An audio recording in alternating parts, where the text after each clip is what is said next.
వాడు మన ఇన్నోసెంట్ స్వామినే. పాపం మైకుల్ని మనుషుల్ని చూసి పానిక్ అయి ప్రామిసులు చేసేశాడు.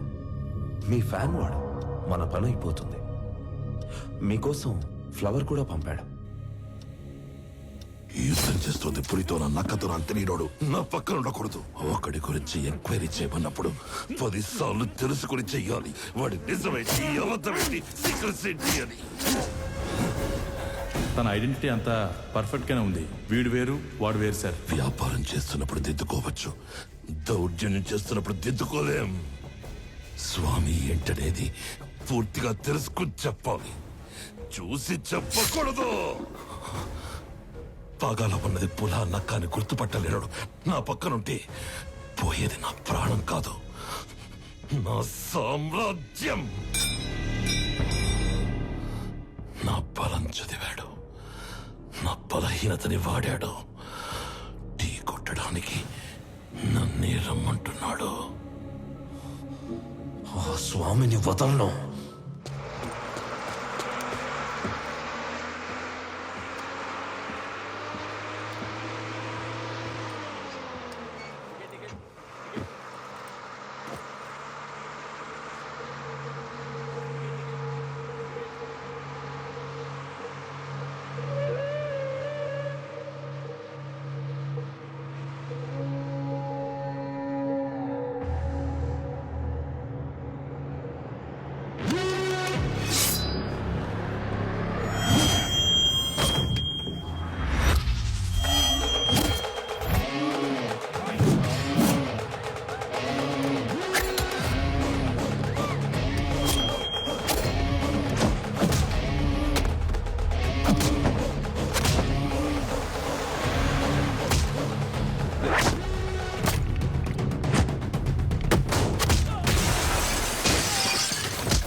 సారీ అన్న, నువ్వు ఓకే కదా?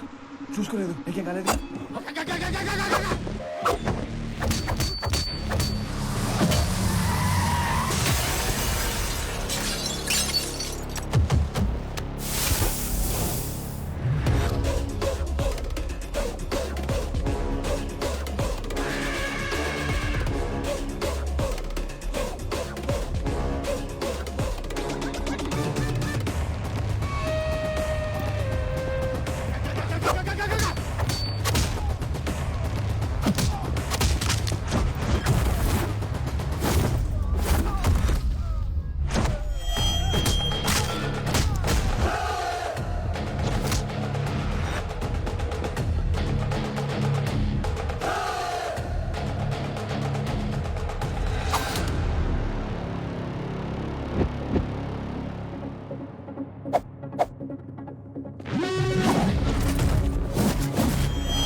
నువ్వున్నానా?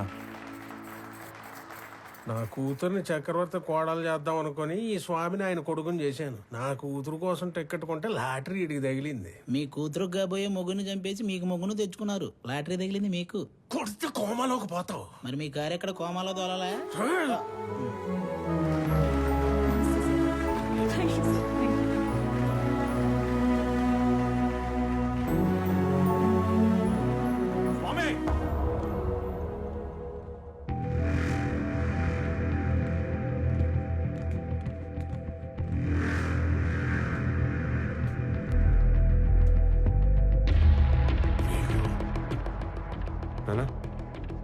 మీరు కంటిన్యూ చేయండి.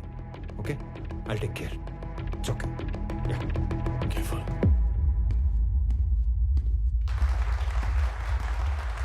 రండి రండి సార్, కరెక్ట్ టైంకి వచ్చారు. రెండు పక్కన మాడుకుందాం. షేర్స్ వాళ్ళకి ఇచ్చేస్తుంటే ఏం చేస్తున్నావు? మాకు ఇన్ఫర్మేషన్ ఇవ్వాలి కదా. ఇన్ఫర్మేషన్ ఈజ్ వెల్త్ అనే కొటేషన్ ఎక్కడ చదివాను. అప్పటి నుంచి ఎవరికి ఇన్ఫర్మేషన్ ఇవ్వట్లేదు. అర్థం కాలేదు. నాకు 2 లక్షలు ఇచ్చి కొన్ని వేల కోట్ల కంపెనీని కొట్టేద్దాం అనుకున్నారు. మీరు చాలా తెలియనండి బాబు, ఒప్పేసుకుంటున్నాం. కానీ 2 లక్షలకే వేల కోట్ల కంపెనీని ఇచ్చేసేంత తెలివి తక్కువ అని అనుకున్నారా? అందుకని పెద్ద దగ్గరికి వెళ్ళడం జరిగింది. మ్యాటర్ మొత్తం చెప్పడం జరిగింది. నీకు 100 కోట్లు ఇస్తాను, 50% షేర్స్ ఎంప్లాయీస్ కి ఇస్తాను, నీకు ఓకేనా అని అన్నారు. నాకు 100 కోట్లు ఇచ్చిన తర్వాత మీరు ఎవరికి ఏది ఇచ్చుకుంటే నాకేటి అని అన్నాను. స్పాంటేనియస్ గా ఉంటాయండి బాబు మన డెసిషన్స్. రై, నీకు 200 కోట్లు ఇస్తాను, ముందా షేర్స్ పంచడం ఆపు. అంటే 200 కోట్లు ఇచ్చే ఛాన్స్ ఉండి 2 లక్షల్లో సర్దేద్దాం అనుకున్నారా? అంటే నేను మోసం చేసినట్టే కదా. రేయ్, తర్వాత మాట్లాడుకుందాం, ముందే ఆపు. వాళ్ళు కూడా ఇదే చెప్పారు, మీ అందరినీ ఆపమని.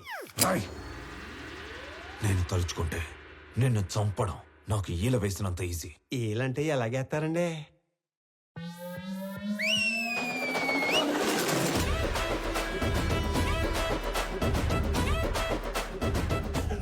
ఈ మధ్య మేము రిచ్ అయ్యాం, 30 మందిని మెయింటైన్ చేస్తున్నాం. మీరు ఓనని సార్ వేసేస్తాను. నువ్వు ఆగరా. కొత్త బట్టలు కుట్టించి కొత్త గన్స్ చేతిలో పెట్టాం కదా, కుర్రాళ్ళు మంచి హుషారు మీద ఉన్నారు. దీపావళి రోజు టపాసులు అందరూ 6ంటికే కాలిస్తే కొంతమంది ఆరాటం అక్క 4ంటికే మొదలెడేస్తారు. ఇది అదే బ్యాచ్. ఉత్తర అటు నుంచి ఒక్క బుల్లెట్ వస్తే ఇటు నుంచి దీపావళి. నా వెనుక 30 మంది ఉంటే నీకంటే ఎక్కువ మాట్లాడేవాణ్ణి.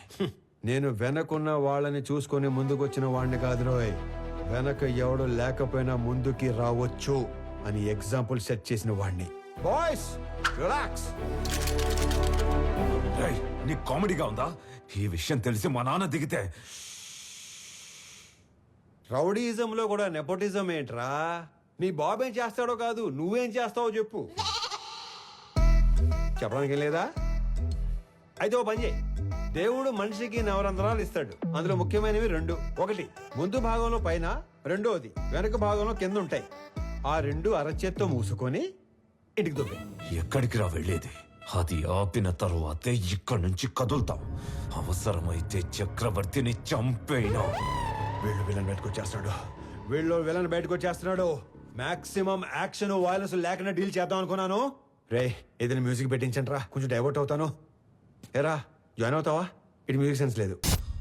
ఆ స్వామిగాడు మనల్ని ఫూల్స్ ని చేశాడు. వాడు స్వామి కాదు, ఆనంద్. మొత్తం కంపెనీ వాడిదయ్యే ఛాన్స్ ఉన్నప్పుడు 100 కోట్ల కోసం ఎందుకు కక్కుర్తి పడతాడు? So he's Anand. నేను నా కొడుకు కోసం ఇదంతా చేస్తున్నాను, కానీ వాడొక కొడుకుగా చేస్తున్నాడు. డాడ్, ఇప్పుడు మనం ఏం చేద్దాం? నీ బర్త్డే కానీ అరేంజ్మెంట్స్ చేసుకున్నావా? అది కాదు. నీ బర్త్డేకి ఆ కంపెనీని గిఫ్ట్ గా ఇస్తాను. People mat see your birthday అంటే ఇలా జరగాలి. సో నువ్వు వెళ్ళి ఆ పనిలో ఉండు, మిగిలింది నేను చూసుకుంటాను. పెట్టు.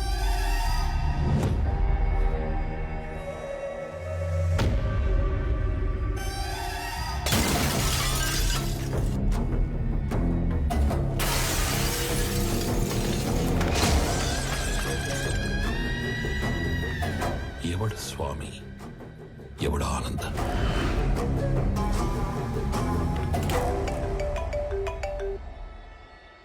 Hello hello Anand, JP here. స్వామితో మాట్లాడాలి. చెప్పు.